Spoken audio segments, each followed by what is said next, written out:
प्रसंग पहले भी सुनाया, आज फिर सुना रहा। एक नदी ने समुद्र से जाकर कहा, समुद्र मांग तुझे क्या चाहिए। समुद्र ने कहा, नदी मुझे कुछ नहीं चाहिए। नदी ने कहा, समुद्र तो मुझे जानता नहीं है, मैं बहुत बड़ी नदी, बहुत विशाल, तुझे जो लगता हो वो मुझसे मांग ले। नदी कहती है, मुझसे मांग समुद्र। समुद्र कहता है, मुझे कुछ नहीं चाहिए, सब मुझ में है।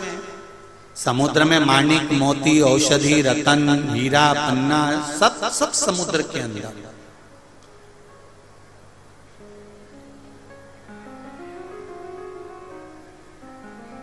मांग, समुद्र मांग ले मुझसे। नदी बार बार समुद्र से कह रही है कि कुछ मांगो। समुद्र कहता है, मेरे पास में सब कुछ है, लेना नहीं चाहता। नदी जिद पर अड़ गई कि तुझे कुछ ना कुछ मांगना पड़ेगा, मैं बड़ी विशाल नदी हूं। समुद्र ने कहा, नदी अगर तू देना चाहती है तो मुझे दुर्वा ला कर दे दे, हरी हरी घास, हरी हरी दूबा मुझे थोड़ी सी ला कर दे दे। नदी ने सिर पर हाथ रखकर कहा, रे समुद्र, तू भी मांग रहा है तो क्या मांग रहा है, हरी घास, हरी दूबा, क्या मांगा? केवल हरी घास, केवल हरी दूबा। नदी ने कहा, मैं अब भी लेकर आता। नदी अपने पानी से घाट पर, किनारे पर जितनी घास लगी थी, जितनी दूबा लगी थी, नदी अपने जल से उस दूबा को तोड़ने लगी। जैसे ही नदी का जल दूबा पर जाता है, घास पर जाता है, घास नीचे झुक जाती है। नदी का पानी फिर जाता है, घास फिर झुक जाती है। नदी का पानी फिर जाता है, घास फिर झुक जाती है। और आखिरी में नदी समुद्र के पास आकर बोली, रे समुद्र, मैं तेरे लिए घास, दूबा नहीं ला सकी। समुद्र ने कहा, नदी, तुझमें तो क्या, किसी में सामर्थ्यता नहीं है कि झुकने वाले को उखाड़ सके। वो दूबा झुकती थी, इसलिए तो उखाड़ नहीं।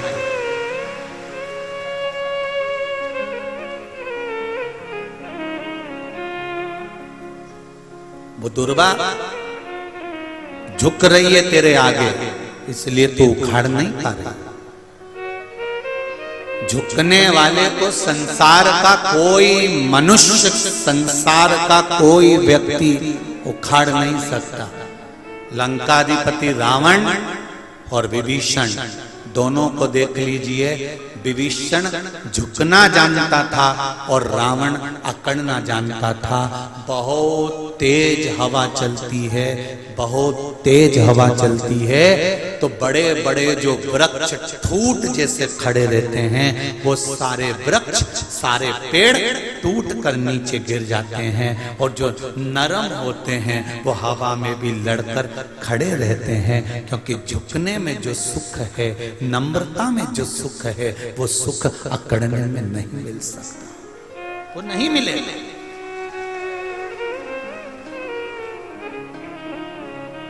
वो प्राप्त नहीं हो सकता। हम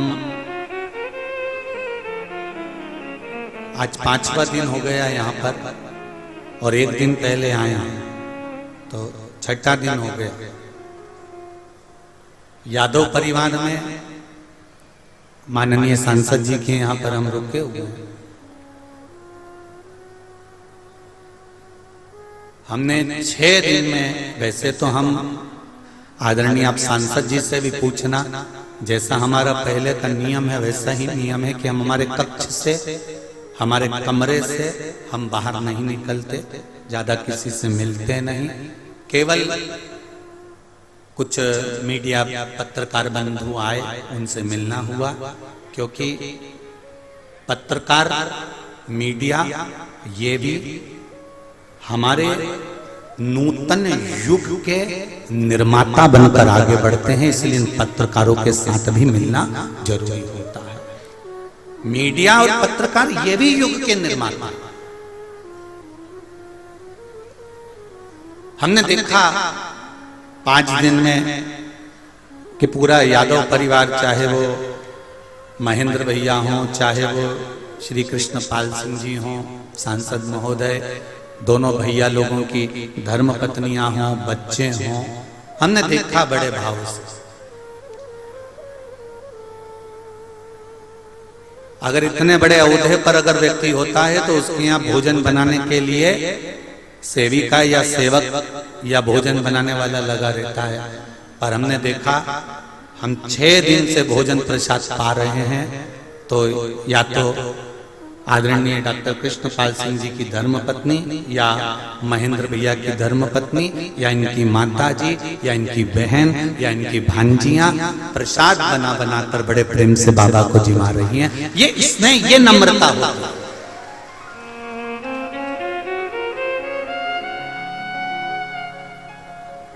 और एक व्यक्ति में इतनी अकड़ आ जाती है, हम कौन, लल्लन जी। और एक नम्रता सीखने को मिलती है अशोकनगर की इस धरा से।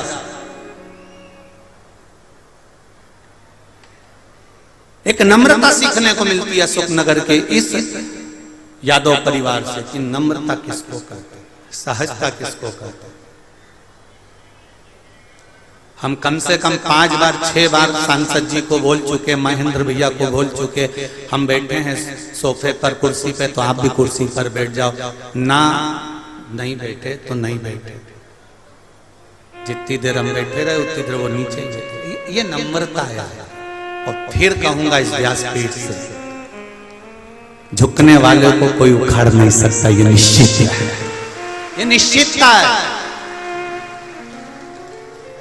भगवान शंकर लंकाधिपति रावण को कह कर थक गए थे कि लंकेश तू थोड़ी सी नम्रता लेकर आ जा। लंकाधिपति लंकेश नम्रता नहीं ला सका, हमेशा अभिमान के शब्द शिव जी के सामने भी कह देता था। भगवान विष्णु ने, स्वयं ब्रह्मा जी ने, इंद्रदेव ने तुरंत भगवान शंकर से कहा कि ये तुम्हारा शिष्य है, ये तुम्हारा शिष्य है, इसको समझाओ, इसको समझाने का प्रयास करो। रावण को समझाओ। शंकर भगवान बोलते हैं मैं समझाने की मना नहीं है, मैं समझाने को तैयार हूं, पर मैं रावण को जब जब बुलाता हूं समझाने के लिए, रावण मुझे समझा के चला जाता। जब जब चेला गुरु को ज्ञान देने लगे तो समझ लो कि अब चेले का विनाश का समय।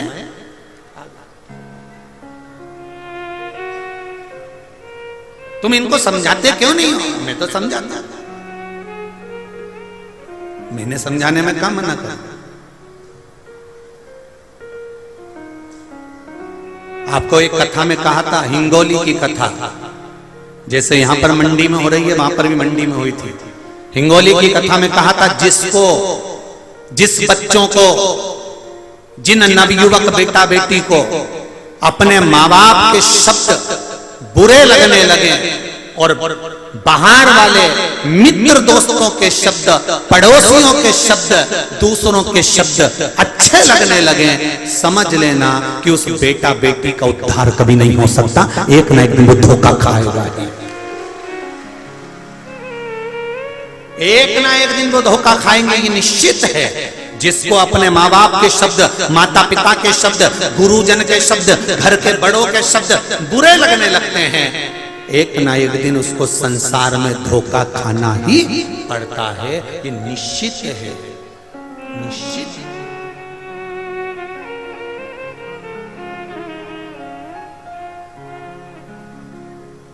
एक बार श्री गुरु नानक देव जी से पूछा गया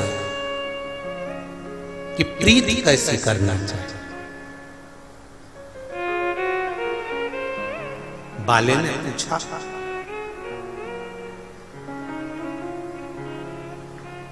बाले ने पूछा, परम पूज्य गुरुदेव गुरु नानक देव जी से पूछा कि प्रीति कैसी होना चाहिए। बाले पूछ रहा है।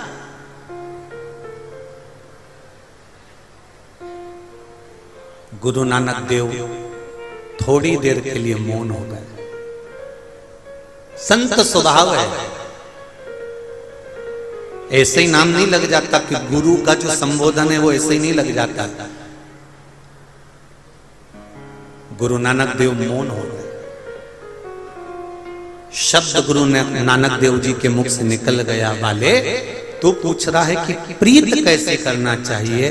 तो नानक देव जी कहते हैं, प्रीत करो सो ऐसी करो जैसे लोटा डोर, गलो फसावे आपनो जी और पानी पीवे और।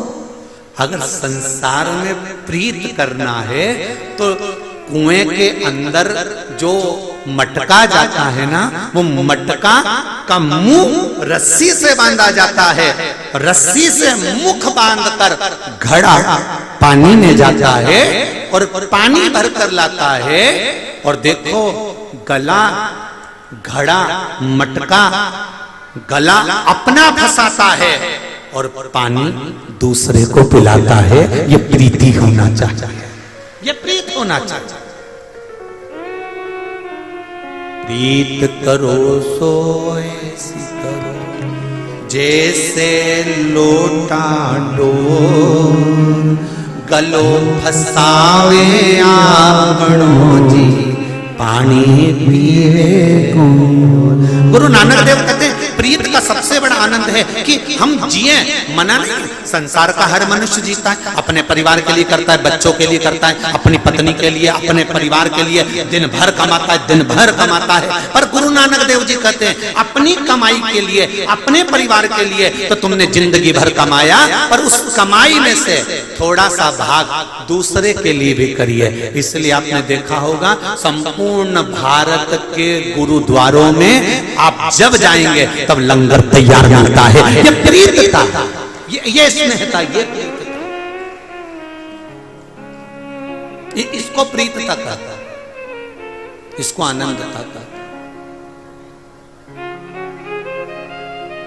महाराज ये प्रीतता, इसलिए कहते हैं जो बोले सो निहाल ससुरिये। ये भीतर का सुख होना चाहिए, ये भीतर का आनंद होना चाहिए, ये भीतर का एक आनंद तत्व होना चाहिए। अगर युग के निर्माता में एक माता, एक पिता, एक गुरु और एक राजा, ये चार सम्मुख में होना चाहिए। इसलिए कहते हैं माता युग के निर्माण में सबसे पहला पहलू है, पहली सीढ़ी है। इसलिए माँ अपने बच्चों को झुकना सिखाए कि बेटा घर के बड़ों के आगे, माता पिता के आगे, गुरु के आगे जितना झुककर नम्रता से आनंद के साथ चलोगे उतनी जिंदगी खुश होकर जियोगे। अकड़ नहीं रखना, एक अपना बल, अपने भीतर का विल पावर मजबूत रखिए। आपको अभी कथा में कहा था, बच्चा उछलता है, हंसता है, उसको मालूम है मुझे कोई पकड़ेगा। उसी तरह कितना बड़ा भी दुख आ जाए, कितनी बड़ा भी कष्ट आ जाए, जिंदगी के पहलू पर कभी भी दुख सामने आकर खड़ा हो जाए, तुम्हारे चेहरे पर मुस्कुराहट होना चाहिए, रोना नहीं। याद रखना अपने भीतर कि मेरा शंकर मेरे साथ खड़ा है, मेरा शंभू मेरे साथ खड़ा है, मेरा देवाधिदेव महादेव मेरे साथ खड़ा है। एक पत्र आया है, उस पत्र को देखिए।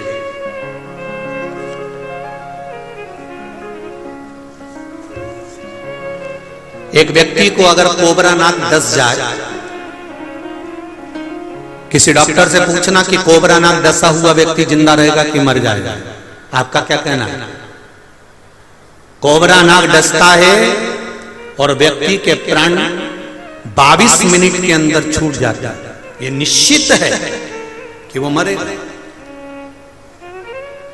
कैंसर जैसे रोग को मिटाने के लिए कोबरा नाग का जो जहर होता है उसकी औषधि बना कर दी जाती है, कैंसर को मिटाने के लिए। तो विचार करिए, कैंसर जैसे रोग को मिटाने के लिए कोबरा नाग के विष की औषधि बना कर देते हैं, जो विदेश में औषधियां बनती है उसका निर्माण होता है, तो कितना जहरीला होगा कोबरा, कितना जहरीला। एक पत्र आया है, हर्ष चौबे, कहीं बैठे हो तो हाथ हिलाइएगा।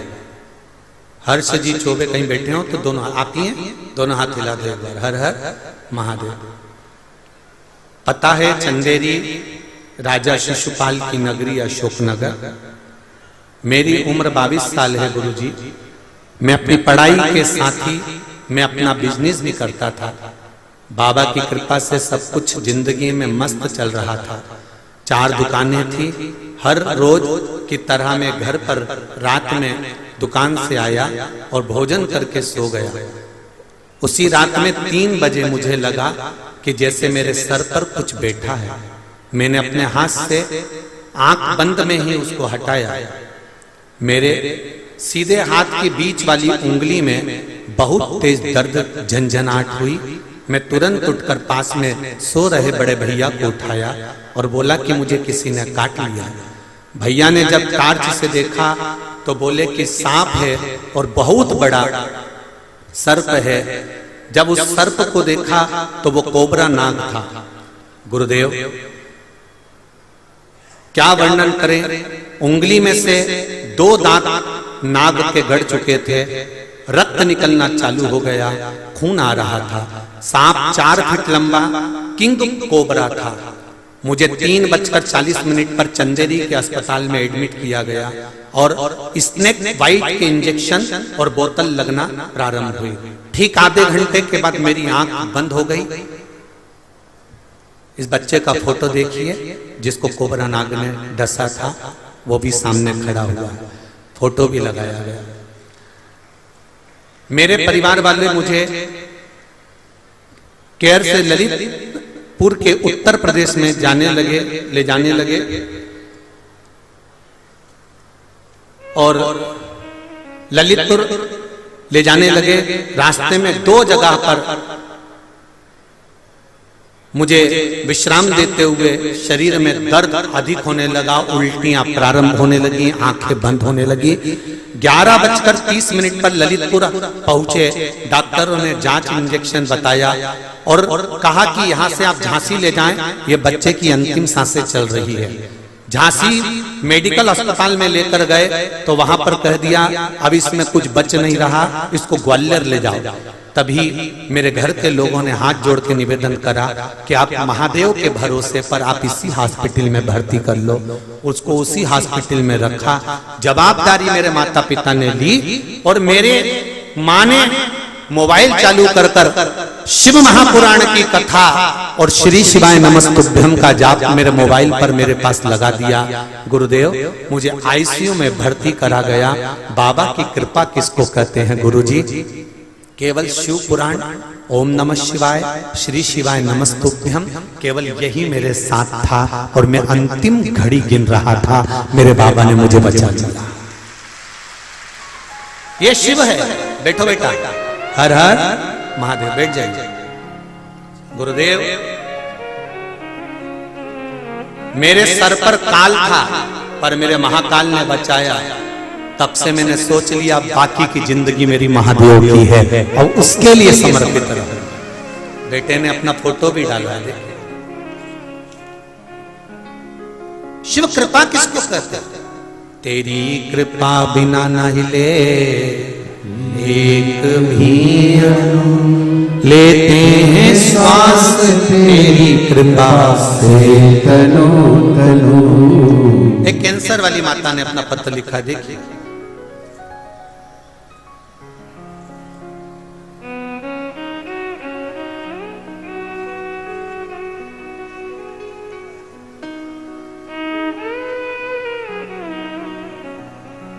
शंभु शरणे पड़ी माकू घड़ी दुख काटो दया करी न दर्शन आओ। मैं अमित नामदेव, निवासी अशोकनगर, बजरिया मोहल्ला। कहीं बैठे हो तो हाथ हिलाइएगा। जहां कहीं भी बैठे हो हाथ हिलाइएगा। मैं अमित नामदेव, निवासी अशोकनगर, बजरिया मोहल्ला। गुरुजी आपको सादर प्रणाम। चरण स्पर्श। पिछले 3 महीने से काफी परेशान था। मुझे अचानक पेट में दर्द हुआ तो मैं इलाज के लिए अस्पताल गया। डॉक्टर ने मुझे सोनोग्राफी करवाने के लिए कहा। मैंने सोनोग्राफी करवाई तो उसमें मेरे पेट में गठान बताई। गठान बताई गई, मैं काफी परेशान रहने लगा, मुझे कुछ समझ में नहीं आ रहा था कि मैं क्या करूं। फिर मैं अपनी संतुष्टि के लिए कोटा इलाज करवाने के लिए राजस्थान गया। वहां भी मैंने सोनोग्राफी कराई तो उसमें भी कैंसर की गठान के लक्षण डॉक्टर ने बता दिए और कहा यह निश्चित है कि आपको कैंसर है।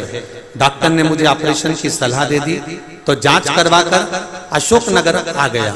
फिर एक दो दिन बाद मैं फिर सरकारी अस्पताल में गया कि डॉक्टर साहब एक बार अच्छे से देखिए। डॉक्टर ने देखा और कहा आपके पेट में 2 या 3 गठान हैं और ये निश्चित है वो कैंसर की हैं।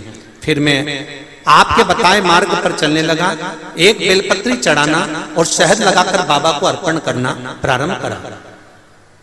1 लोटा जल और 1 बेलपत्री बाबा पर चढ़ाता, उसको उठाकर लाता, बेलपत्री को बाबा से कहता बाबा मेरी इस पत्ती को औषधि कर दो, मुझे कैंसर बताया है, पेट में गांठें हैं। सारी सोनोग्राफी आई है। औषधि समझकर मंदिर में शंकर भगवान के गले लगकर उस बेलपत्री को खाने लगा, पानी का आचमन करने लगा। 8 दिन बाद मैंने विचार करा कि सियोर वाला महाराज कहता है कि खाने के बाद जांच जरूर कराना। मैं 8 दिन बाद परीक्षा करने के लिए जांच कराने हॉस्पिटल चले गया। गुरुदेव, जिन डॉक्टर ने मेरे पेट में कैंसर की गठान बताई थी वही डॉक्टर अगली सोनोग्राफी करवा कर देखते हैं और मालूम पड़ता है कि एक भी गठान पेट में नहीं है और मेरा कैंसर समाप्त हो गया। एक भी गठान पेट में नहीं है। डॉक्टर ने पेट दबा दबा कर देखा, सोनोग्राफी वाले से डबल से सोनोग्राफी करवाई तो भी सोनोग्राफी में गांठ नहीं आई। गुरुदेव, मेरे बाबा ने मुझे बचा लिया। शंभू है ये ऐसा, हर समस्या का हल 1 लोटा शिव की भक्ति कर।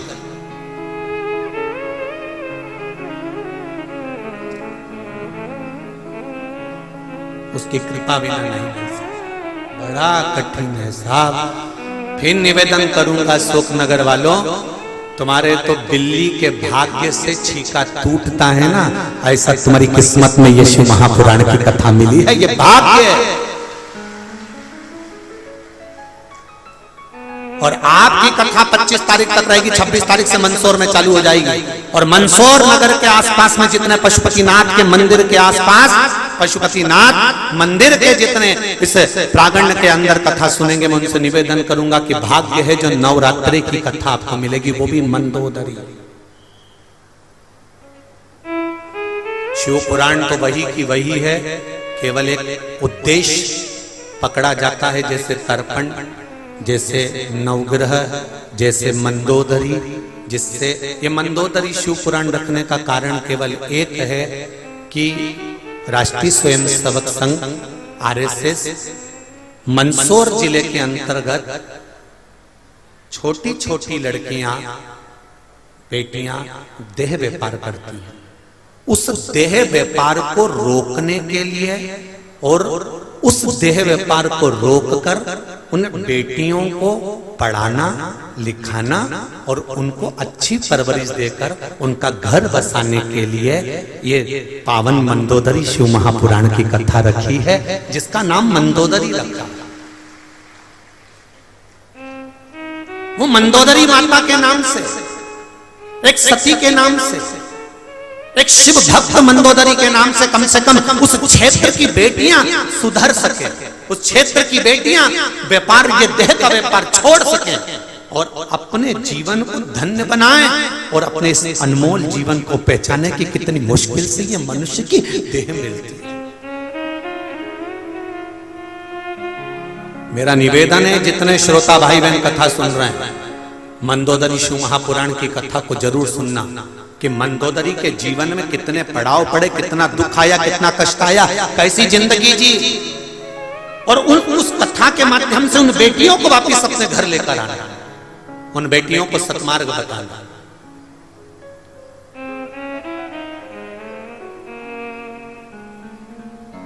और ये मंदोदरी शिव महापुराण की कथा का जो स्मरण रखा है वो इसलिए रखा कि मेरी भारत भूमि की माताएं इस कथा के माध्यम से अपने जीवन को पहचाने कि जिस समय पर गर्भ में संतान होती है उस समय पर कौन से मंत्र का जाप करना चाहिए, जिस समय पर अगर घर में कोई तकलीफ आ गई तो उस समय कौन से मंत्र का स्मरण करना चाहिए, ये मंदोदरी शिव महापुराण की कथा में लेख आएगा। आप उसका स्मरण करो, उस भक्ति को धारण करो।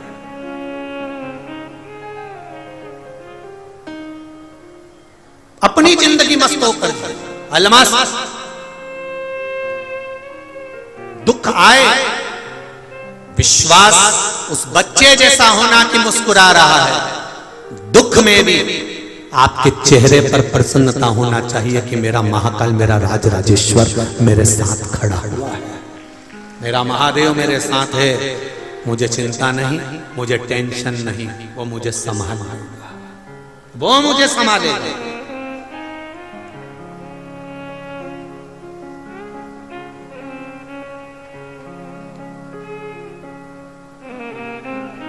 इस संपूर्ण ब्रह्मांड के जितने लोग, जितने इस भारत की भूमि से, अशोकनगर से, मंडी प्रांगण से कथा सुन रहे हैं, उनसे एक बात दिल से कहना चाहूंगा, आप शिव का द्वार मत छोड़ना। अगर शिव का द्वार नहीं छोड़ोगे तो दुख तुम्हारे द्वार पर कभी नहीं आ सकता, ये निश्चित है। आप मत छोड़ो। बरसाती मेंढक मत बनना रे। बरसात आती है तो मेंढक बहुत सारे इकट्ठे हो जाते हैं, टर टर करते हैं। कई लोगों की आदत होती है, सावन का महीना आया तो मंदिर में भीड़, शिवरात्रि आई तो मंदिर में भीड़। हमें बरसाती मेंढक नहीं बनना कि सिर पे त्रिपुंड लगा लिया, गले में रुद्राक्ष की माला पहन ली, चोला बदल लिया, कपड़े बदल लिए और कपड़े बदलकर साधु संत बनकर, सन्यासी बनकर, तपस्वी बनकर छल करने के लिए, निंदा करने के लिए, बुराई करने के लिए, चुगली करने के लिए, अपशब्द करने के लिए, लोगों को घाटा पहुंचाने के लिए, लोगों के पांव खींचने के लिए बैठ गए। ये नहीं बनना हमको, हमें बरसाती मेंढक नहीं बनना। भगवान की कथा कहती है शिव को पाने के लिए कपड़े बदलने की जरूरत नहीं पड़ती, शंकर को पाने के लिए कलेजा बदला जाता है और शिव सामने आ जाता है।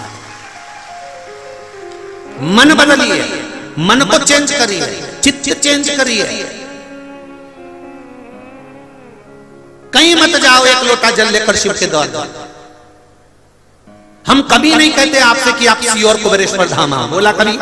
आप पुरानी कथाएं उठाकर देखना, जितनी कथा उठा सकते उठाकर देखना। हम नहीं कहते कि आप कुबेरेश्वर धाम आओ, हम नहीं कहते कि हमारे यहाँ पधारो। हम तो ये कहते हैं जब बाबा तुम्हारे मन की मुराद पूर्ण कर दे और तुम्हारी झोलियां खुशियों से भर दे, तब एक बार कुबेरेश्वर धाम भले आ जाना, पर उसकी कृपा के अनुसार, उसकी कृपा दया।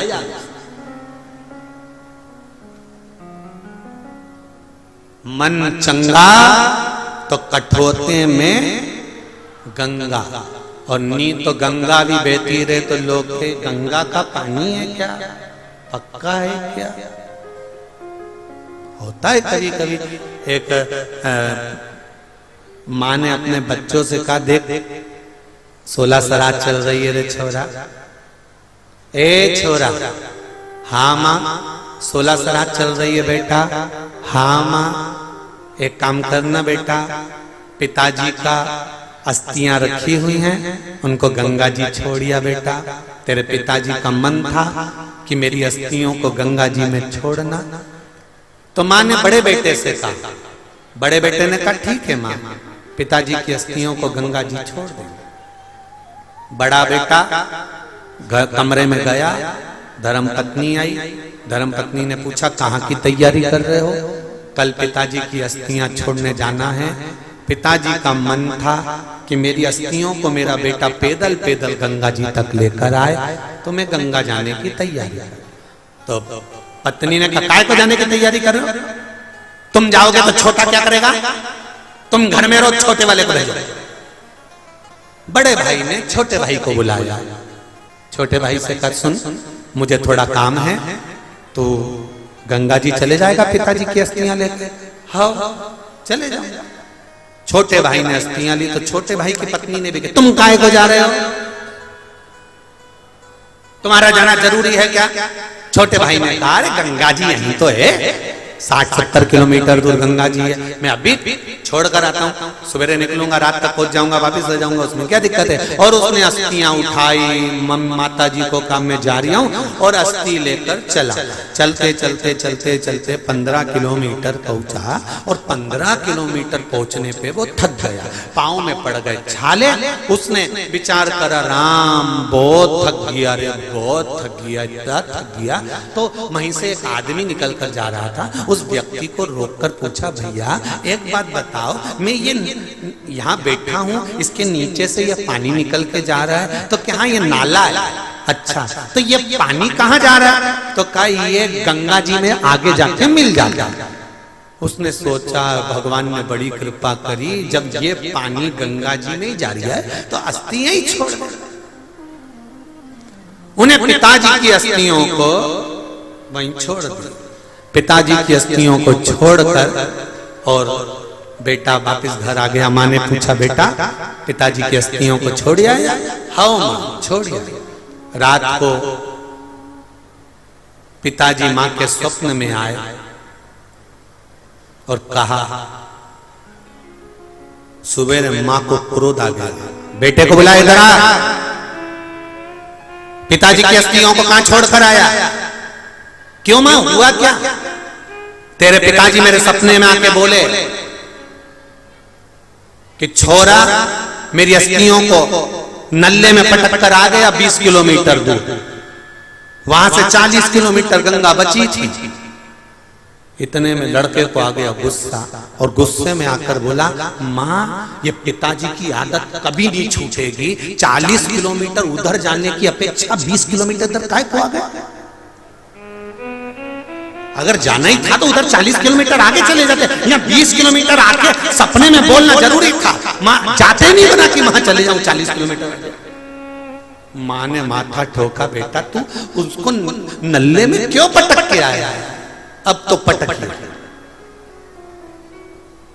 भैया, संसार सागर है, कोई नहीं किसी का बस। जब तक श्वास चल रही है, जब तक आप हो, तब तक आपके सम्मुख में सब है, और जिस दिन श्वास चलना बंद हो गई, उस दिन कुछ नहीं बचेगा। ये संसार मिथ्या, संसार।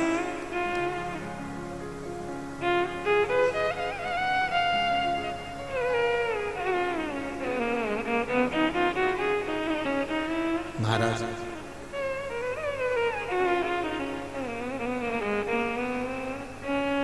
कर ले प्रभु से प्यार, फिर पछताएगा, झूठा है संसार, धोखा खाएगा, धोखा खाएगा तू, धोखा खाएगा,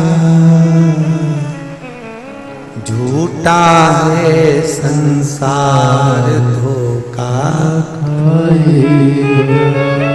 बड़ा मुश्किल है, बड़ा महाराज। उसका स्मरण, उसकी कृपा नित्य। कर ले प्रभु से प्यार, फिर पछताएगा, झूठा है संसार, धोखा खाएगा। कर ले प्रभु से प्यार, सुन लो अशोक नगर वालों, बड़े आनंद से। झूठा है संसार, धोखा खाएगा। कर ले प्रभु से प्यार, फिर पछताएगा, झूठा है संसार, धोखा खाएगा। कर ले प्रभु से प्यार, फिर पछताएगा, झूठा है संसार, धोखा खाएगा।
के जितने धंधे सब झूठे हैं ये बंदे। माया के जितने धंधे सब झूठे हैं ये बंदे। माया के जितने धंधे सब झूठे हैं ये बंदे। उनके तन उजले मन गंदे, उनके तन उजले मन गंदे, अखियों से बिल्कुल अंधे। तन उजले मन गंदे, अखियों से बिल्कुल अंधे। नहीं आएगा झूठा है संसार, धोखा खाएगा। कर प्रभु से प्यार फिर पछताएगा। झूठा है संसार, धोखा खाएगा। कर ले प्रभु से प्यार फिर पछताएगा। झूठा है संसार, धोखा खाएगा। प्रभु से प्यार फिर पछताएगा। झूठा है संसार, धोखा खाएगा।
मात पिता ससुरारी मतलब की रिश्तेदारी। सुर मात पिता ससुरारी मतलब की रिश्तेदारी। गुरु मात पिता ससुरारी मतलब की रिश्तेदारी। मात पिता ससुरारी मतलब की रिश्तेदारी। जब चलेगी तेरी सवारी रह जाएगी दौलत सारी। जब चलेगी तेरी सवारी रह जाएगी दौलत सारी। नहीं जाएगा झूठा है संसार, धोखा खाएगा। करे प्रभु से प्यार फिर पछताएगा। झूठा है संसार, धोखा खाएगा। पहले प्रभु से प्यार फिर पछताएगा।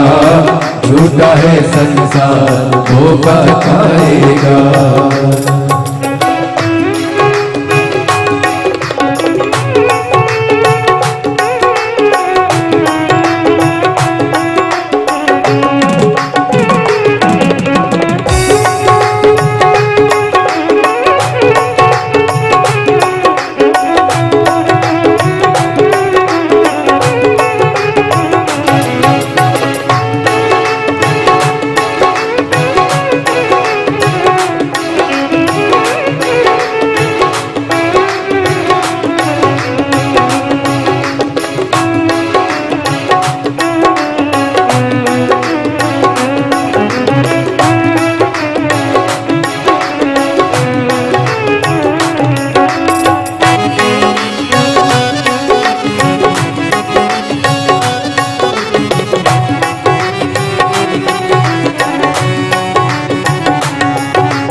गुरु का कहना दिन चार यहाँ पर रहना।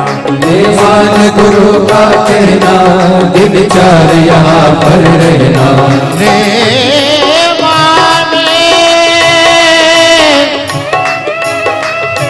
गुरु का कहना, गुरु का कहना, गुरु का कहना। मान गुरु का कहना दिन चार यहाँ पर रहना।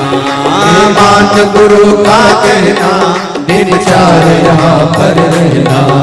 दुख समझते सहना भज हरि भजनों में रहना। सुख दुख सबको है सहना पर हरि भजनों में रहना। साथ ये आएगा झूठा है संसार धोखा खाएगा। ओ कर ले प्रभु से प्यार फिर पछताएगा। झूठा है संसार धोखा खाएगा। कर ले प्रभु से प्यार फिर पछताएगा। झूठा है संसार धोखा खाएगा। अरे झूठा है संसार धोखा खाएगा। ओ झूठा है संसार धोखा खाएगा। ओ झूठा है संसार धोखा खाएगा। हाँ झूठा है संसार धोखा खाएगा। हाँ झूठा है संसार धोखा खाएगा। हर हर महादेव। अपने स्थान पर बैठकर भगवान शिव के मूल मंत्र का जाप करेंगे। शिव महापुराण के मूल मंत्र का स्मरण सब हृदय से बाबा से निवेदन करते हुए, बाबा से विनती करते हुए, भाव के साथ में आनंद के साथ में करेंगे। श्री शिवाय नमस्तुभ्यं। श्री शिवाय नमस्तुभ्यं। श्री शिवाय नमस्तुभ्यं। श्री शिवाय नमस्तुभ्यं। श्री शिवाय नमस्तुभ्यं। भोला सब दुख काटो मारा। भोला सब दुख काटो मारा। शिव शंकर जपते माला। भोले बाबा जपते माला। भोला सब दुख काटो मारा। भोला सब दुख काटो मारा। भगवान शिव की आराधना, भगवान शंकर का मंत्र जाप, भगवान शिव का स्मरण, शिव भक्ति का एक सुख। आवाज पकड़ रहा है। शिव भक्ति का एक स्मरण जीवन में माता पिता गुरु राजा ये चार जो पात्र हैं ये युग के निर्माता। देखिए दक्ष प्रजापति की दो बेटियां स्वाहा स्वधा। स्वाहा अग्निदेव को दी गई, स्वधा पितरों को दी गई। आप जब यज्ञ करते हो तो उसमें जो स्वाहा का उच्चारण करते हो धर्म पत्नी। ओम ब्रह्मवे स्वाहा। तो आप जब स्वाहा का उच्चारण कर रहे हो, स्वाहा का जब उच्चारण कर रहे हो तो उसमें अग्निदेव की धर्म पत्नी का उच्चारण। और जब आप स्वधा का उच्चारण कर रहे हो। कौन सा उच्चारण? जम के बोलो जरा, जम के। स्वधा, स्वधा का उच्चारण कर रहे हो तो ये पितृदेव की धर्मपत्नी का उच्चारण। अब थोड़ा ध्यान देना, जितने लोग आस्था पर सुन रहे हो और जितने लोग फेसबुक यूट्यूब पर सुन रहे हो और जितने इस पावन पंडाल और पंडाल के बाहर जहां जहां बैठकर सुन रहे हो, ध्यान दीजिए। गर्भ में संतान रहे और गर्भस्थ यदि संतान है, उसके शरीर का निर्माण पितृ कर रहे हैं।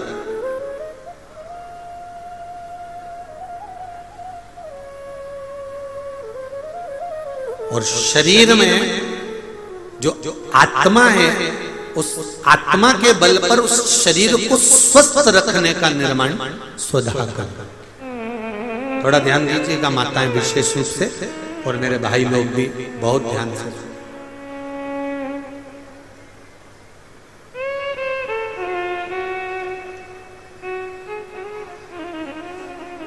स्वधा तप की मुद्रा में बैठी है, साधना कर रही है, आराधना कर रही है, और तभी पितरों के देव आर्यमा का आगमन हुआ। पितरों के देवता आर्यमा स्वामी वहां पर आए। जब पितरों के देवता आर्यमा स्वामी आए तो उन्होंने क्या देखा कि यहां स्वधा तो भगवान के तप में लीन है, स्वधा तो भगवान की भक्ति में लीन है। अब जब स्वधा भगवान की भक्ति में लीन थी और आर्यमा स्वामी वहां से निकल कर गए, तो आर्यमा स्वामी आज निकलकर सीधे धर्मराज जी के पास पहुंचे। यमराज को धर्मराज भी कहते हैं, यमराज भी कहते हैं, यम भी कहते हैं। तो आर्यमा स्वामी ने क्या देखा कि वहां पर तो यमराज तो नहीं है, पर यमराज की धर्मपत्नी धुमोरना बैठी हुई। यमराज की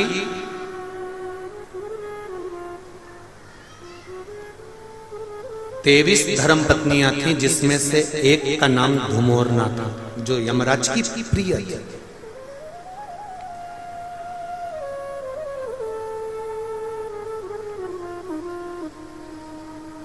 और धुमोरना,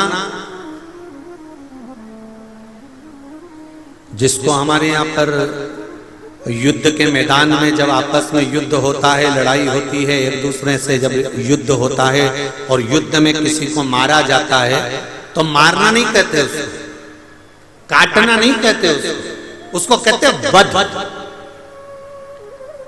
धुमोरना का एक नाम वध भी है।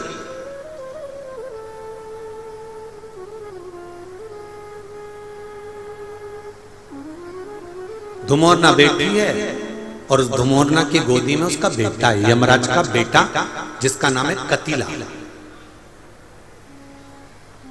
यमराज का बेटा कतिला धुमोरना की गोद में बैठा हुआ, यमराज की पत्नी की गोद में। आर्यमा स्वामी का आगमन हुआ। आर्यमा स्वामी ने जब धुमोरना को देखा तो प्रणाम किया। माताजी आप यहां पर हो, केवल एक निवेदन है आपसे। धुमोरना ने पूछा, बोलिए आर्यमा जी कैसे आना हुआ? आर्यमा स्वामी, आर्यमा स्वामी कहते हैं मुझे बस केवल जो स्वधा माता तप कर रही हैं, उन तप करती हुई माता के पास आपको जाना और केवल पूछना है कि आप तप क्यों कर रही हो। तो धुमोरना ने कहा कि मैं, अगर मुझे देखकर स्वधा कहीं भय तो नहीं खा जाएगी, स्वधा में कोई भय तो उत्पन्न नहीं होगा। थोड़ा ध्यान देना कथा पर विशेष। हमारे यहां पर एक प्रसंग बुजुर्ग माताएं बहुत पहले से कहती आई हैं। शायद यहाँ पे भी जितनी बुजुर्ग माताएं बैठी होंगी वो जानती होंगी। 9 महीने में नारी के गर्भ में जब 9 महीने बच्चा रहता है तो कोई 1 महीना ऐसा होता है जिस महीने में बुजुर्ग माताएं कहती है कि नदी नाले मत नांगो। बोलो सही है कि गलत है? अरे जम के बोलो जी जी सही है। 1 महीना ऐसा होता है, वो 7वां हो कि 6ठा हो कि 8वां हो, जो आपके स्मरण में होगा। कई माताएं कहती हैं और बुजुर्ग माताएं कहती हैं तो बहुओं को लगता है ऐसा कोई होता है, ये तो ढोंग प्रपंच है, ये तो ढकोसला होगा, ये तो ढोंग होगा। पर उसका प्रसंग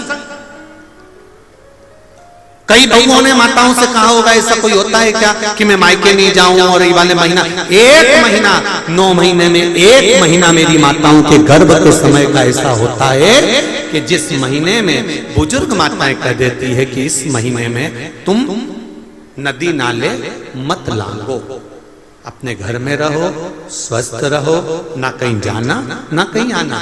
डॉक्टर को दिखाने जाना हो तो चले जाओ, मना नहीं, पर नदी नाले लांग कर मत जाना, इधर हो तो चले जाओ। बुजुर्ग माताएं कहती हैं।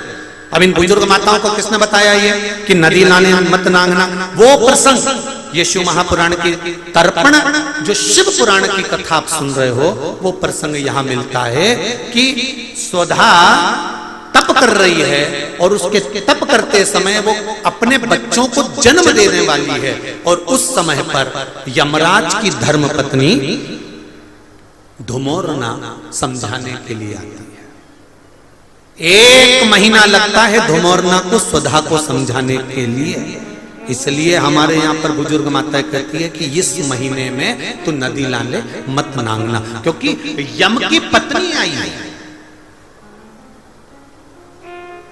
जब गर्भस्थ बच्चा रहता है, जब गर्भ में संतान रहती है, गर्भ में जब औलाद रहती है, गर्भ में जब संतान रहती है, तो नारी के 9 महीने में से 1 महीना ऐसा निकलता है, बच्चा पूरी तरह से स्वस्थ होगा, धड़कन भी होगी, सब कुछ होगा, तुम भी अच्छे रहोगे। पर 9 महीने में 1 महीना कष्ट का तो जाता ही है, ये निश्चित है। क्यों? क्योंकि उस समय पर स्वधा के पास में धुमोरना यमराज की पत्नी आकर बैठी थी, जिस समय पर स्वधा अपने बच्चों को प्रकट कर रही थी, तब उस समय पर धुमोरना आकर विराजमान हो गई, यमराज की पत्नी आकर विराजमान। अब नई नई बहुएं तो इस बात पर विश्वास नहीं करती हैं, पर मुझे आश्चर्य इस बात का होता है कि बुजुर्ग माताएं कितनी विद्वान होगी पुराने समय की कि उनको शिव महापुराण की ये संवाद धुमोरना का यमराज की पत्नी का किसने सुना होगा। और ये बुजुर्ग माताओं को भी मालूम, इनकी सास ने और उनकी भी सास ने और उनकी भी सास ने, मतलब सनातन हिंदू धर्म कितना पुराना सनातन धर्म है, जरा विचार करिए कि आज तक चले आया।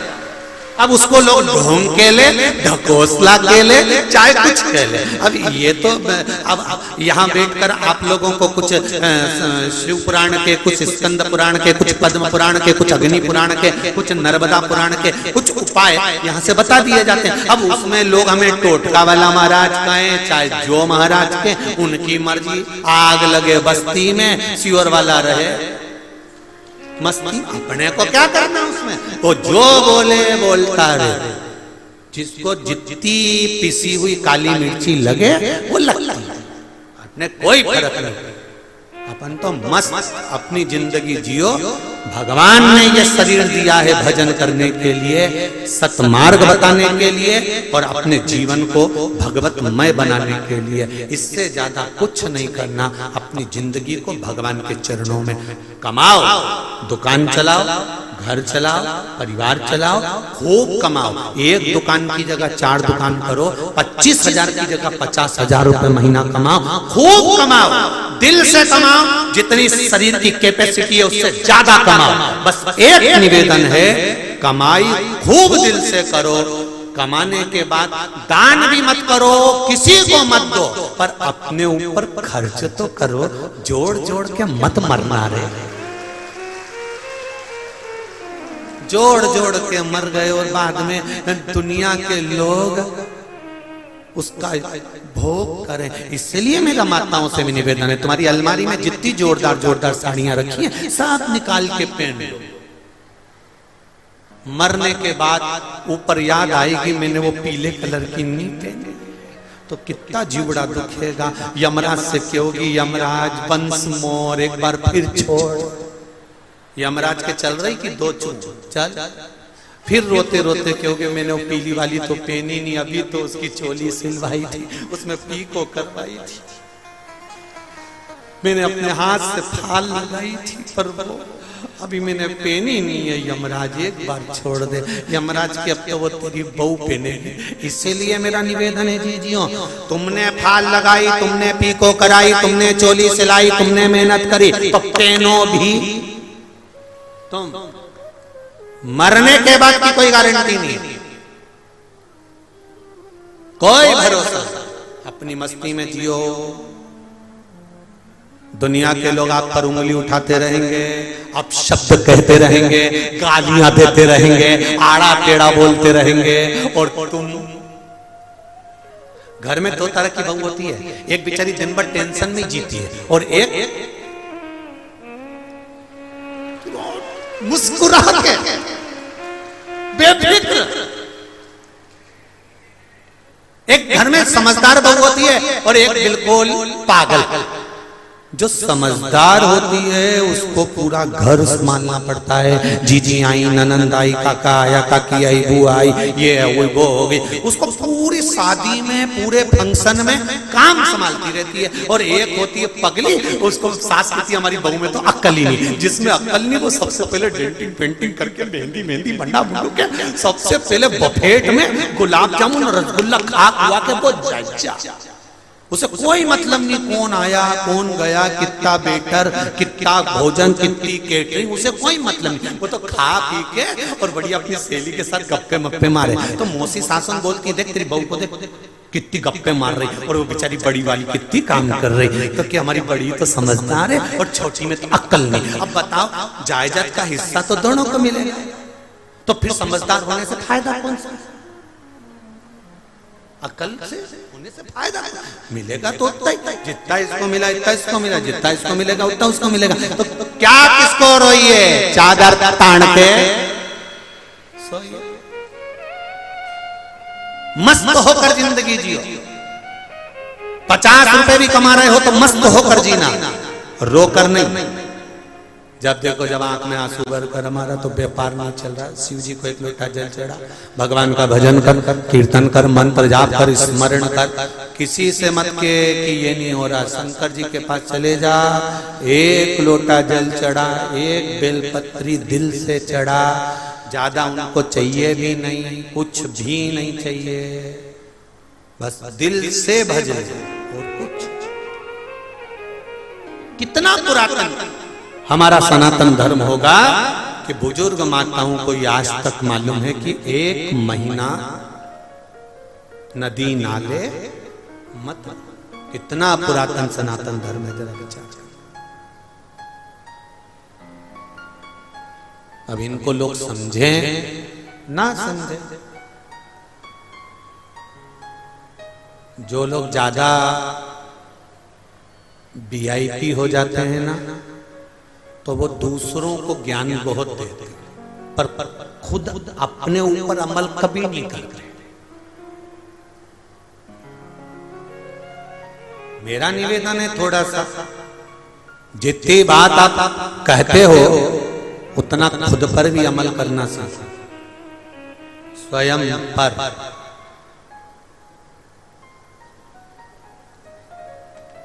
खुद पर कह दिया, बहुत कुछ बखान कर दिया, बहुत बहुत कह दिया, खुद पर थोड़ा सा भी लेकर नहीं आए तो वो जीवन बेकार। धुमोरना पहुंची स्वधा के पास में, 1 महीने तक धुमोरना ने स्वधा को समझाया, पूछा क्या बात है, समझ में आया। तब धुमोरना वापिस यमराज के पास पहुंच गई। आर्यमा स्वामी फिर धुमोरना के पास आए,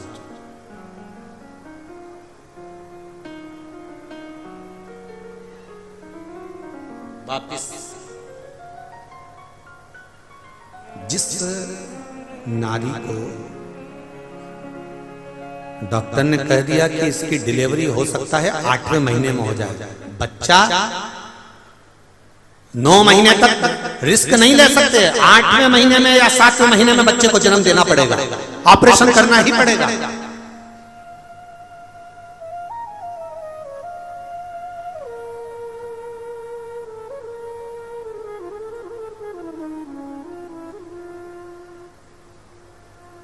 तब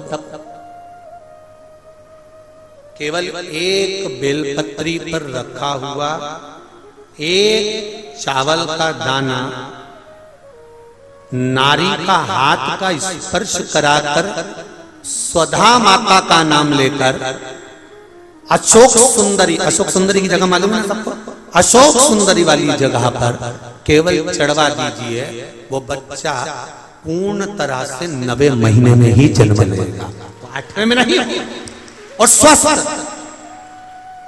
उसकी स्वस्थता रहती है। क्या नाम लेना है? नाम बोलो पहले, जम के बोलिए जरा। आप लोगों से इसलिए बुलवाना है कि आप भूल ना जाओ। फिर से बोले एक बार, स्वधा, स्वधा का स्मरण।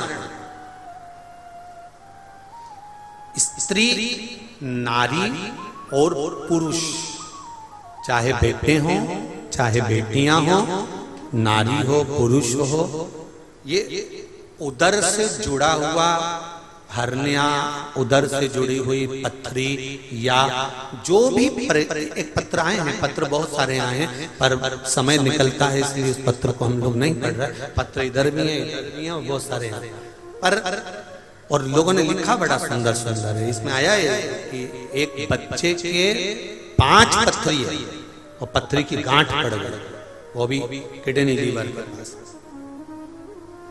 तो जिसने पत्र लिखा है वो स्मरण में,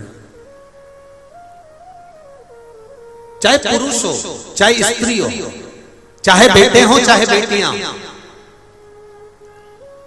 अगर उदर से जुड़ा हुआ कोई भी प्रॉब्लम है तो स्वधा का नाम स्मरण और शिव जी पे चढ़ाई गई एक दुर्वा, एक बेलपत्र या एक चावल का दाना और जल, ये बहुत फल देने वाला, बहुत। स्वधा, फिर से नाम बोलिए एक बार, स्वधा, स्वधा का महाराज धुमौरना के पास में वापिस आर्यमा स्वामी पहुंच गए, और आर्यमा स्वामी जब धुमौरना के पास पहुंचे, धुमौरना अपने बेटे कतीला को लेकर बैठी थी। कतीला का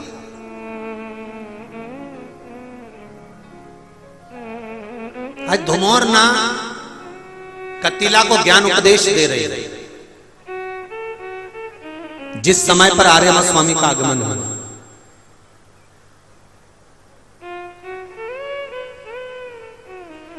गलती थोड़ी सी होती है और भोगना बहुत पड़ता है। एक छोटा सा संवाद का स्मरण करें। आपको गुस्सा आया, आपको क्रोध आया, अगर आपने क्रोध पर संयम कर लिया तो ठीक है,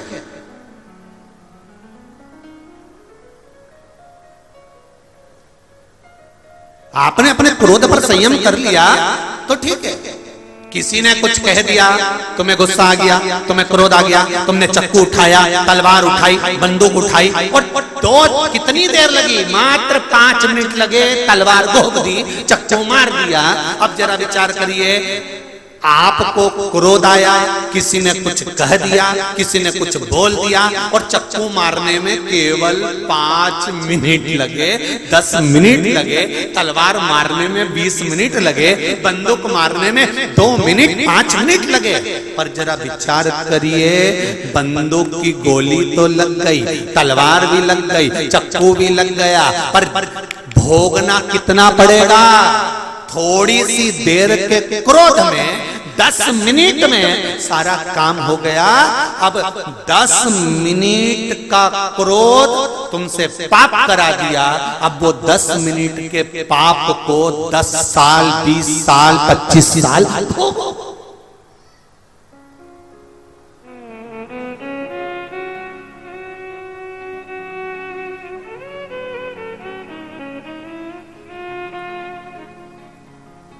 बैठे थे गौतम बुद्ध, और गौतम बुद्ध के पास में किसी ने आकर कहा, अगर कोई हमको गालियां दे तो हम क्या करें? सुन लो रे अशोकनगर वालों अच्छे से,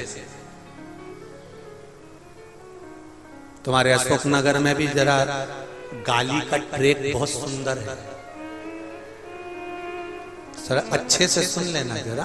तुम्हारे यहाँ बहुत जरा जरा सी बात में इधर गुटखा भरा रहता और तुरंत चालू हो जाते। वो तो मैं व्यासपीठ पे बैठा हूं इसलिए बोल नहीं रही हूं। तुरंत यहाँ पान भरा और चालू, गुटखा भरा और चालू। गाली का ट्रिक बहुत है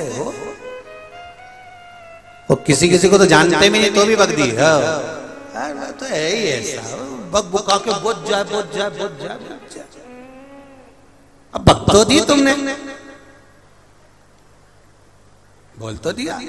गौतम बुद्ध का चरित्र कथा, गौतम बुद्ध बाबा से पूछा गया कि कोई हमको गाली दे, कोई हमको अपशब्द कहे, कोई हमको ताना दे, कोई हमको आड़ा टेढ़ा बोले तो हमें क्या करना चाहिए? अब आप जरा विचार करिएगा, जरा विचार करिए।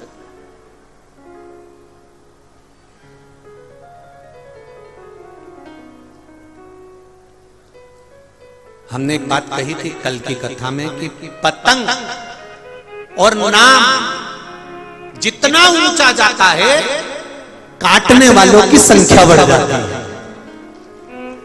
पतंग जितनी ऊंची जाएगी काटने वाले ढेर इकट्ठे हो जाएंगे। जान दे अभी काटता हूं। नाम जितना ऊंचा होगा उतना काटने वालों की संख्या बढ़ जाएगी।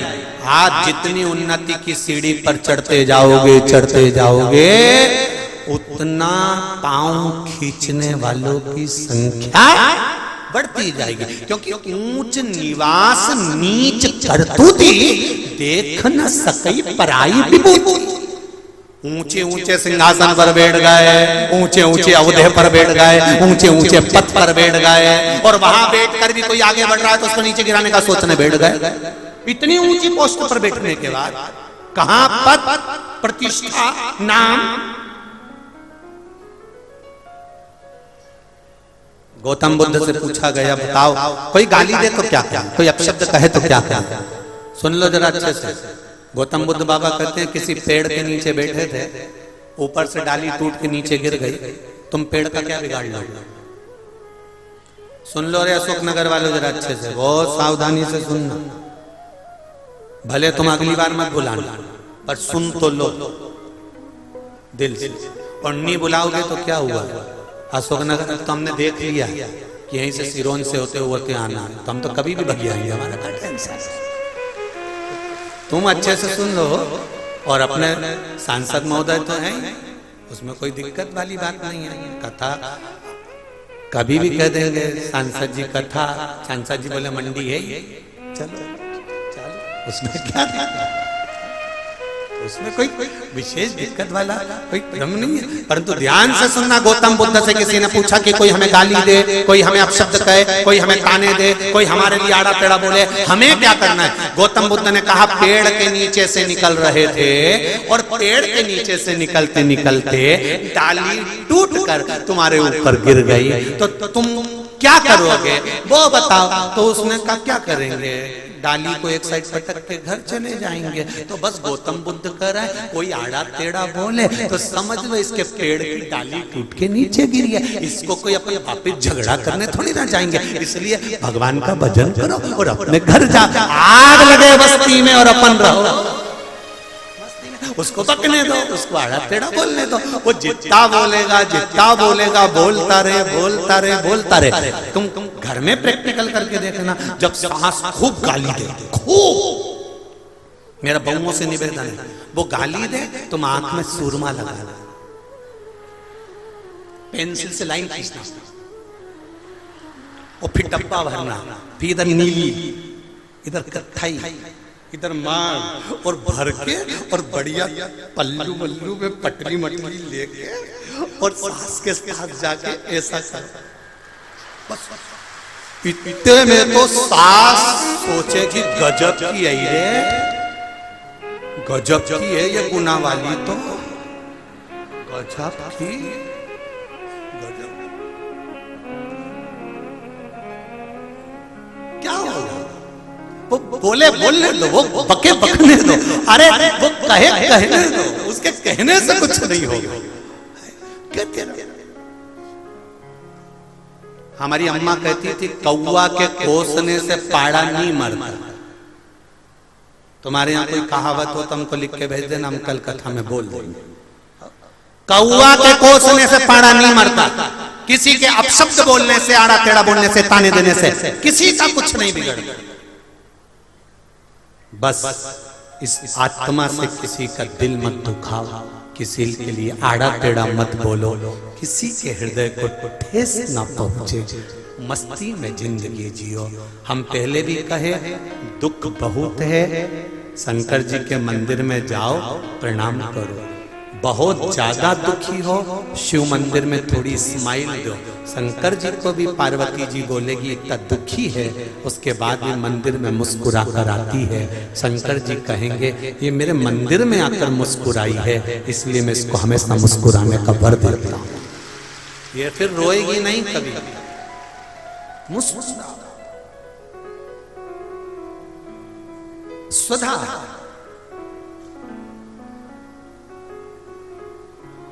के पास से धुमोरना चली गई, अपने बेटे को ज्ञान उपदेश दे रही कि थोड़ी सी देर का पाप करा और भोगना 10-20 साल पड़ा। यही जीवन है मनुष्य का। पाप थोड़ी सी देर का होता है और भोगना ना जाने कितनी योनियों में पड़ता है। कभी पशु, कभी पक्षी, कभी जलचर, कभी थलचर, कभी वायुचर, ना जाने कितनी कितनी योनियां हमको मिलती रही। इसलिए बार बार कहते हैं मत बुरे कर्म कर वरना पछताएगा, भगवान की आंखों से तू बच नहीं पाएगा, तू बच नहीं पाएगा। अरे ओ अज्ञानी मत करना नादानी, तेरे कर्म का फल भी तू ही पाएगा, जैसा किया तूने तेरे आगे आएगा। मत बुरे कर्म कर बंदे वरना पछताएगा, भगवान की आंखों से तू बच नहीं पाएगा, तू बच नहीं पाएगा।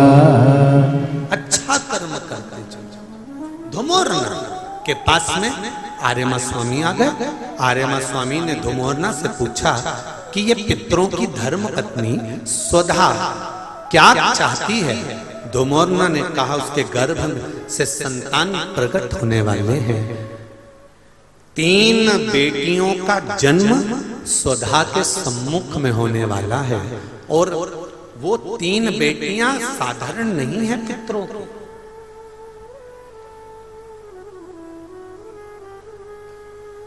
वो पितरों की 3 बेटियां साधारण नहीं है।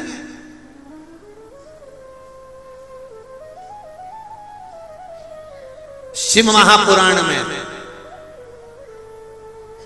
वर्णन मिलता है, विदेश्वर संहिता में स्मरण मिलता है कि पितरों की धर्म पत्नी स्वधा के सम्मुख में 3 बेटियां प्रकट हो गई, मेना, धन्या, कला।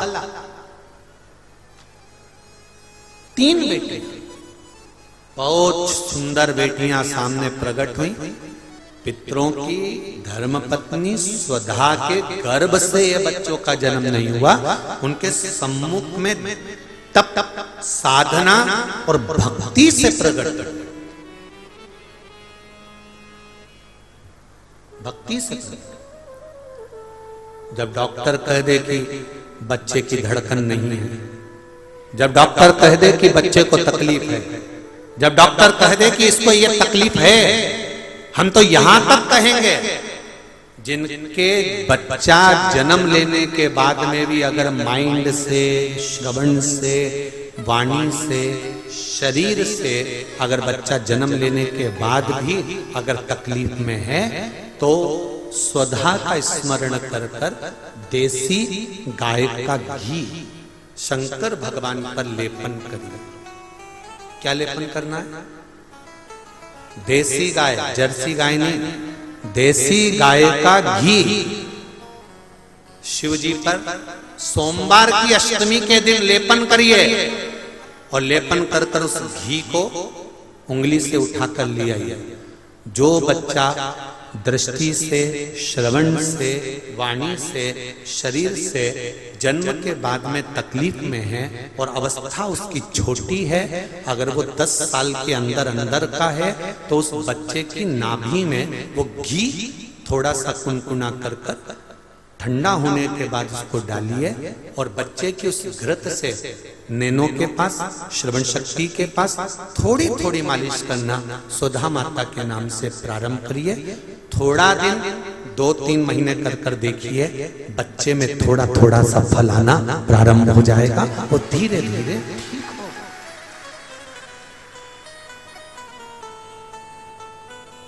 ये कुछ नाम शिव महापुराण के कुछ नामों का स्मरण करा करो। पहला है तुम्बरूका। क्या नाम है? तुम्बरूका। ये गर्भस्थ धारण करने के लिए होते हैं, जिसको 20-20 साल, 25-25 साल तक संतान नहीं होती, उसके लिए तुम्बरूका जी का नाम था, जिसने शिव महापुराण की कथा को वाचन किया है। कुंदकेश्वर महादेव, अवधूतेश्वर महादेव, चंपेश्वर महादेव, स्वधा, ऐसे कुछ नामों का स्मरण बड़ा सुंदर उसको करा महाराज। 3 कन्या प्रकट हो गई, मैना, धन्या और कला। पितृलोक में आनंद छा गया, पितृलोक में आनंद ही आनंद।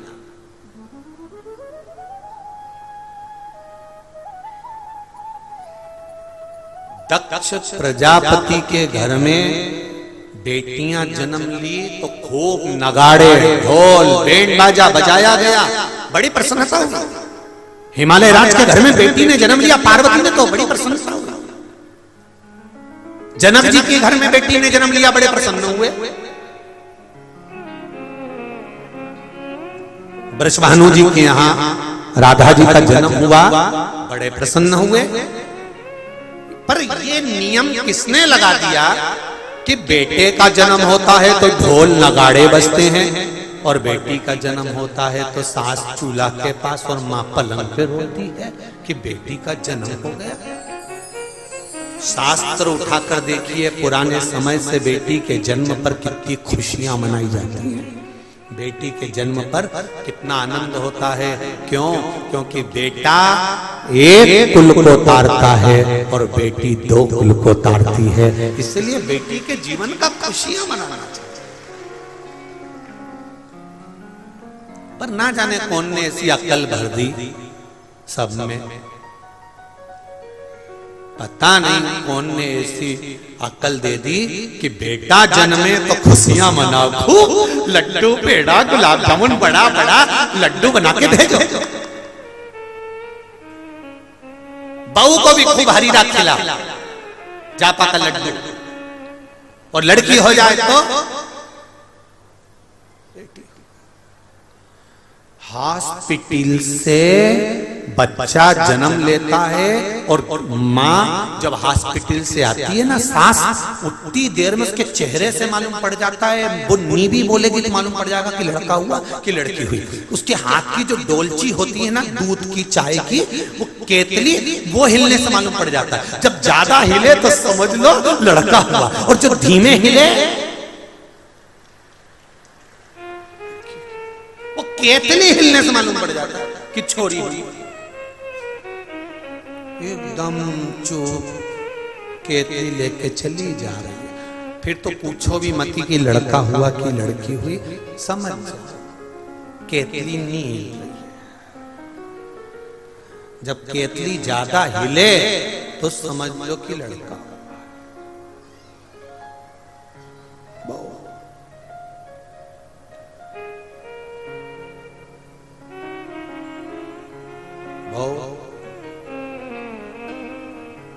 ऐसा होता भी है। कई लोग अच्छे अच्छे पद पर रहते हैं ना, बहुत कोई डॉक्टर है, कोई कमिश्नर है, कोई कलेक्टर है, कोई एसपी है, कोई टीआई है, कोई मंत्री है, कोई बड़े बड़े पद पर जो लोग रहते हैं, कोई सांसद, कोई विधायक, बहुत मिनिस्टर, ये जो बड़े पद पर रहते हैं ना, ये इनके भीतर बहुत नम्रता रहती है, ये निश्चित है। ये इतने गुस्से या क्रोध या ये चीज नहीं, परंतु इनके जो साथ में रहते हैं ना, जो इनके असिस्टेंट, वो कहते हैं ना चाय से ज्यादा केतली गर्म होती है। दिक्कत यही आता है।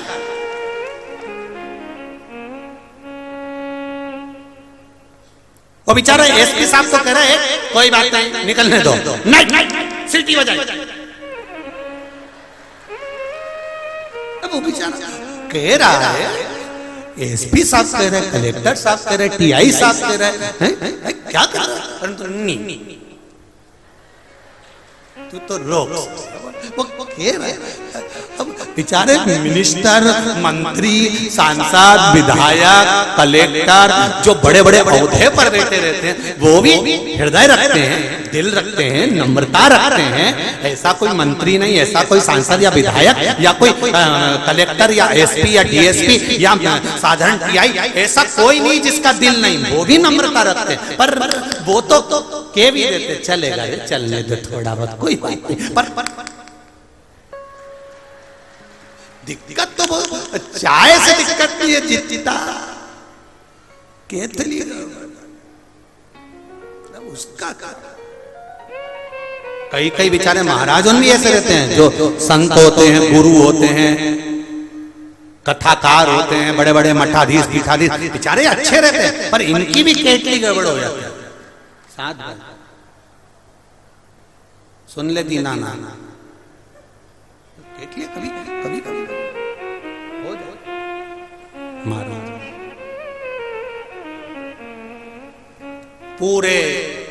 पूरे आनंद के साथ खुशियां मनाई जा रही है। निवेदन करूंगा शुकनगर की इस धरा से, बेटा जन्म ले जितनी खुशी आपको होती है, बेटी के जन्म पर वही खुशी दुगनी होना चाहिए कि बेटी ने जन्म। दो कुल को तार रही हैं मेरी बेटियां, दो कुल को।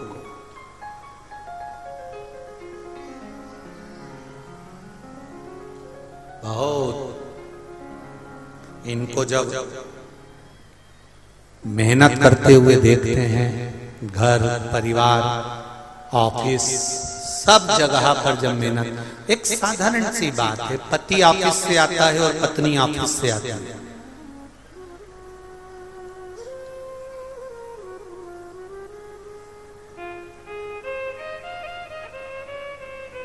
पति ऑफिस से आया और पत्नी भी ऑफिस से आई, दोनों नौकरी कर रहे हैं।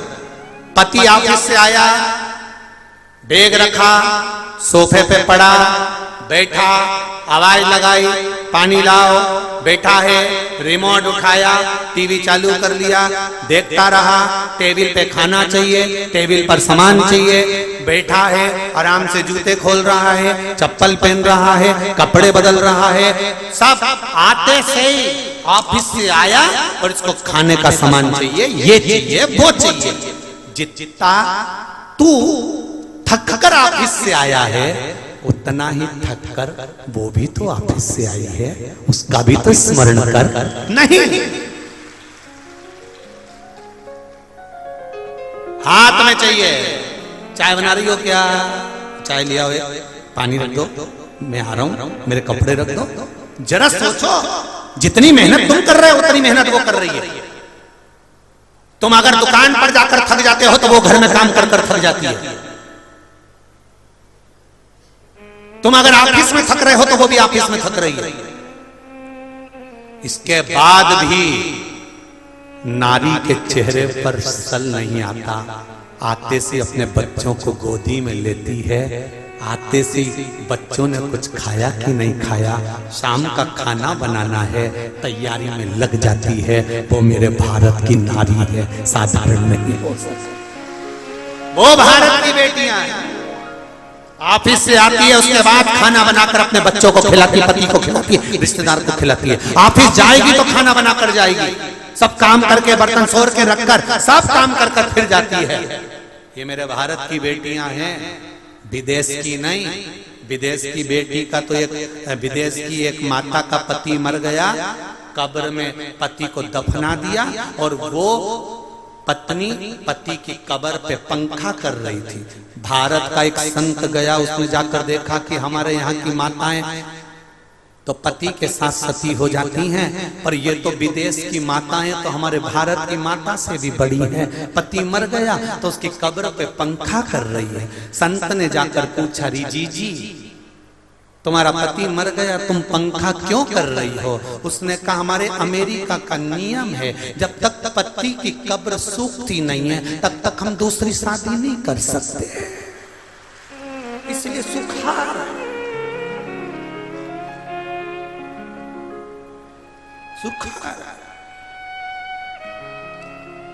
ये भारत की माँ है, ये भारत की माता है, ये गौरव है भारत की माताओं का, गौरव सुख है भारत की माता, आनंद।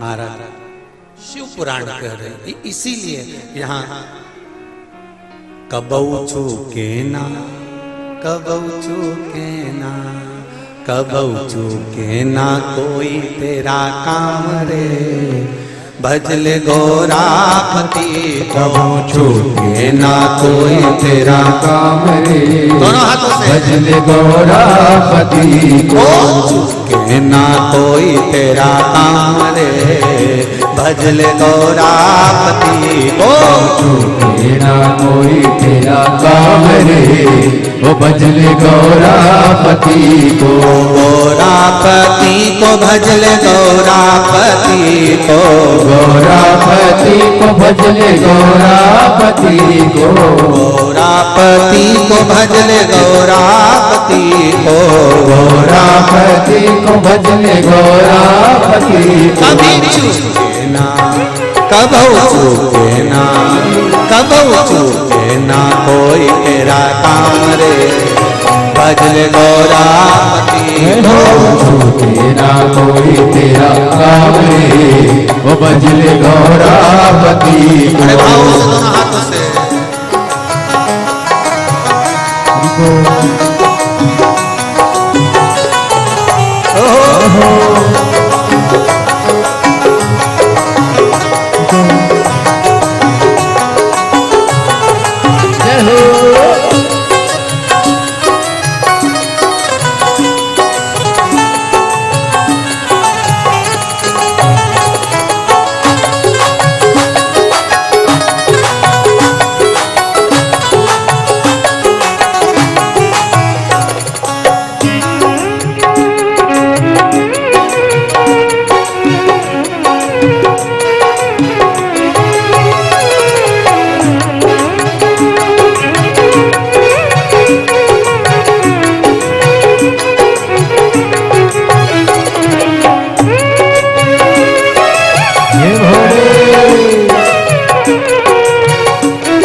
भजते गौरापति को रघुवर भी भजते गौरापति को रघुवर भी भजते गौरापति को रघुवर भी भजते रघुवर भी भजते रघुवर भी भजते रघुवर भी भजते रघुवर भी भजते अरे गौरापति को रघुवर भी भजते गौरापति को रघुवर भी भजते अरे मिल गया हाजी मिल गया ओ जी मिल गया लंका का राज रे भजल गौरापति हो गया लंका का राज रे भजल गौरापति को भूखे ना कोई तेरा रे भजल गौरापति को छूटे ना कोई तेरा काम रे वो भजल गौरापति को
शंभो बड़े आनंद के साथ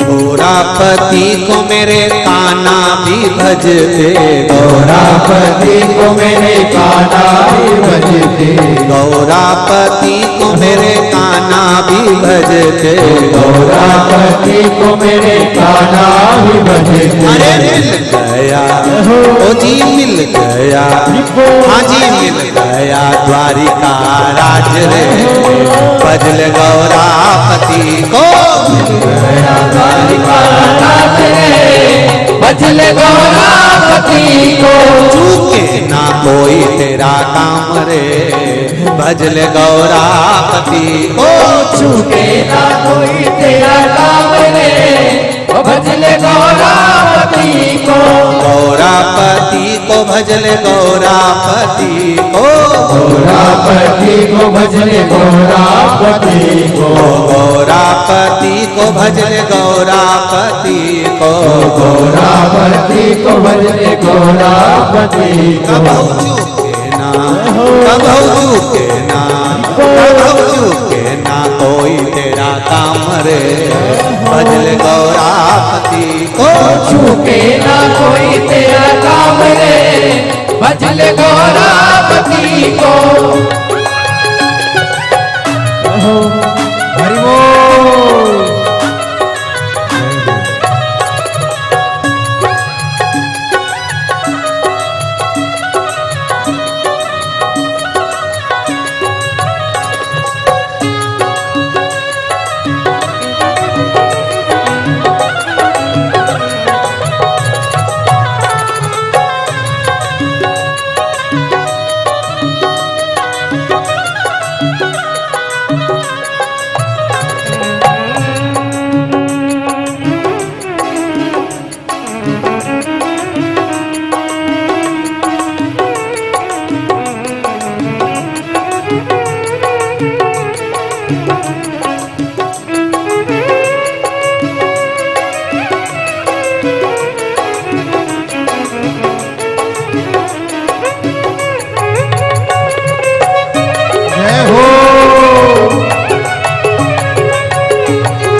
गौरापति को भगवान विष्णु भी जपते, गौरापति को विष्णु भी भजते, गौरापति को नारायण भी जपते, गौरापति को नारायण भी जपते। अरे मिल गया तो मिल गया, हाजी मिल गया बैकुंठ धाम रे, भजल गौरापति को मिल गया बैकुंठ धाम रे, भजल गौरापति को। मिल गया बैकुंठ धाम रे, भजल गौरापति को। मिल गया बैकुंठ धाम रे, भजल गौरापति को। चूके ना कोई तेरा काम रे, भजल गौरापति को। चूके ना कोई तेरा काम रे, वो भजल गौरापति को। चूके ना कोई तेरा काम रे, भजल गौरापति को। चूके ना कोई तेरा काम रे, भजल गौरापति को। गौरापति को भजल गौरापति को, गौरापति को भजल गौरापति को। गौरापति को भजल गौरापति को। गौरापति को भजल गौरापति को। कभौ चूके ना, कभौ चूके ना, कभौ चूके ना कोई तेरा काम रे, भजल गौरापति को। चूके ना कोई तेरा काम रे, भजल गौरापति को। चूके ना कोई तेरा काम रे, भजल गौरापति को। चूके ना कोई तेरा काम रे, भजल गौरापति को। गौरापति वो भजल गौरापति को। गौरापति वो भजल गौरापति को। गौरापति को। भजल गौरापति को। हार हार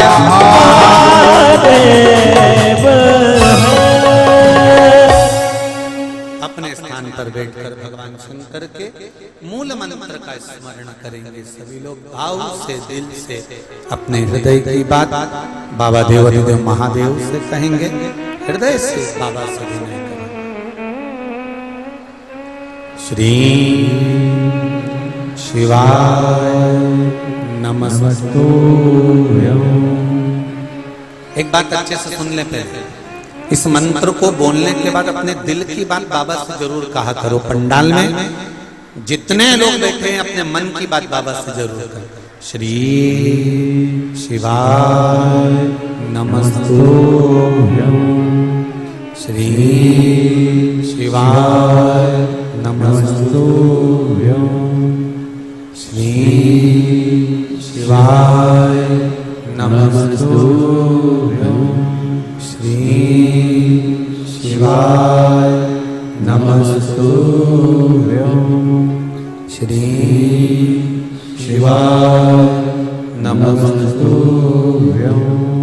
बोला सब दुख का तो मारा, ओ भोला सब दुख का तो मारा।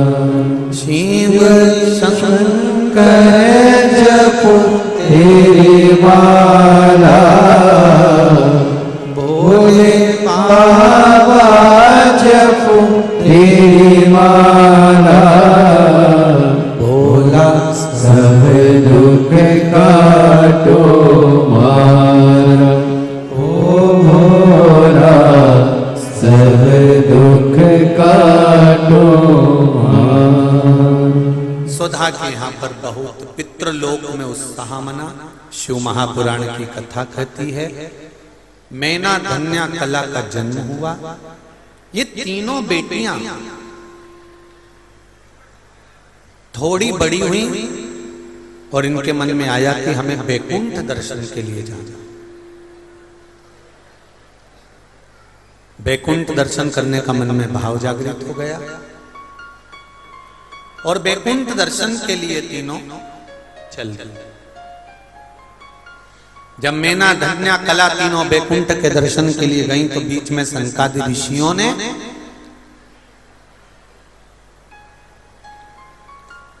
इनको श्राप देने का कारण क्या था? केवल एक,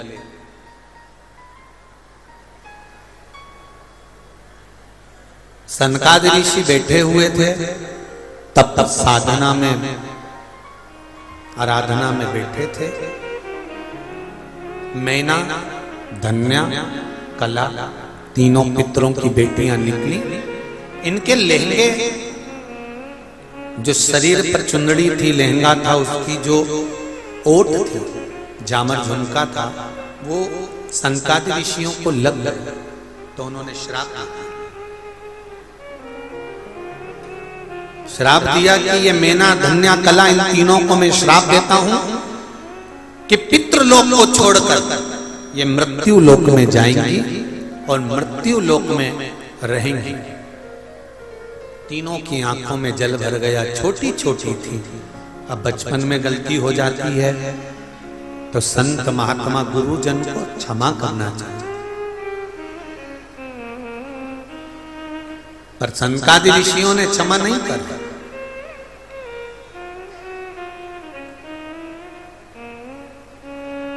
एक बड़ा सुंदर हमारे यहां पर भाव कहते हैं, क्षमा बड़न को चाहिए, छोटे को उत्पात।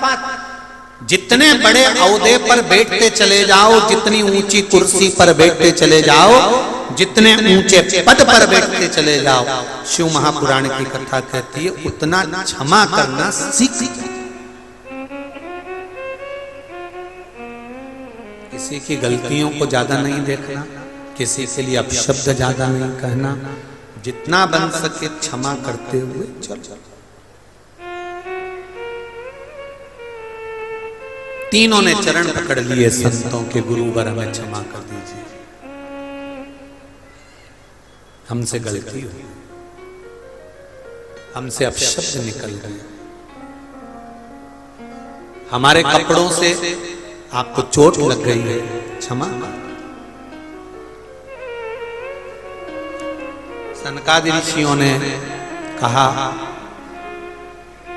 श्राप लगा है, मृत्यु लोक में तो जाना पड़ेगा, पर हमारा वर है, मृत्यु लोक में जाकर तुम तीनों की गोद में 3 देवियां खेलेंगी जो जगत का कल्याण करेंगी। जगत का उद्धार करने के लिए ये 3 देवियां आपकी गोदी में खेलेंगी। मैना, धन्या, कला, तीनों पृथ्वी पर आ गई। मैना की गोद में माता पार्वती जी खेली हैं, धन्या सुनैना जी बनी हैं, जिनकी गोद में माता जानकी जी खेली हैं।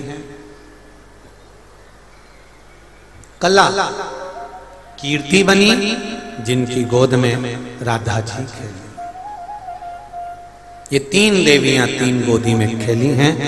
आनंद समाहित हुआ है, चारों तरफ इन 3 देवियों का स्मरण हुआ है। कल की कथा में पितरों ने